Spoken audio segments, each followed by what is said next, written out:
Hello friends, welcome to Roni Styles. இன்றைக்கி Saturday.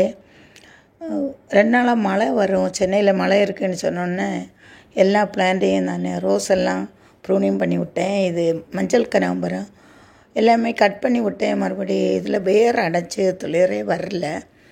இந்த பேக்லேருந்து எல்லாத்தையும் எடுத்துட்டேன். பாருங்கள் எவ்வளோ வேர் இருக்குது. இந்த வேர் எல்லாத்தையும் தட்டி கொஞ்சம் கட் பண்ணிவிட்டு அதே க்ரோ பேக்கில் நட்டு வச்சுருக்கேன். ஒரு 2-3 க்ரோ பேக்கில் நட்டிருக்கேன். ஆனால் மழை வரேன்னு தான் நட்டேன், மழையே இல்லை. நல்லா பயங்கர வெயிலாக இருக்குது சென்னைக்கு. அதை மூடி வச்சுட்டு தான் இருக்கேன். மழை வந்த பிறகு எப்படி வருதுன்னு பார்க்கலாம். ஒரு வழியாக இன்றைக்கி இந்த மஞ்சள் கனகாம்பரத்தை ரீபாட் பண்ணி அப்படியே வச்சுருக்கேன் ஃப்ரெண்ட்ஸ். எப்படி வருதுன்னு அடுத்த வீடியோவில் உங்களுக்கு கொடுக்குறேன். இதை பற்றியே கமெண்ட்ஸ் சொல்லுங்கள். சாட்டர்டே நிறைய ஒர்க் பண்ணேன். எல்லா மண்ணையும் நல்லா பெருக்கி வாரி ஒரு இடத்துல கூட்டி போட்டிருக்கேன். அதை எல்லாத்தையும் இனி நல்லா உரமாக்கி சைக்கிள் பண்ணி க்ரோ பேக்கில் அடைச்சி வைக்கணும். Thank you friends. God bless you.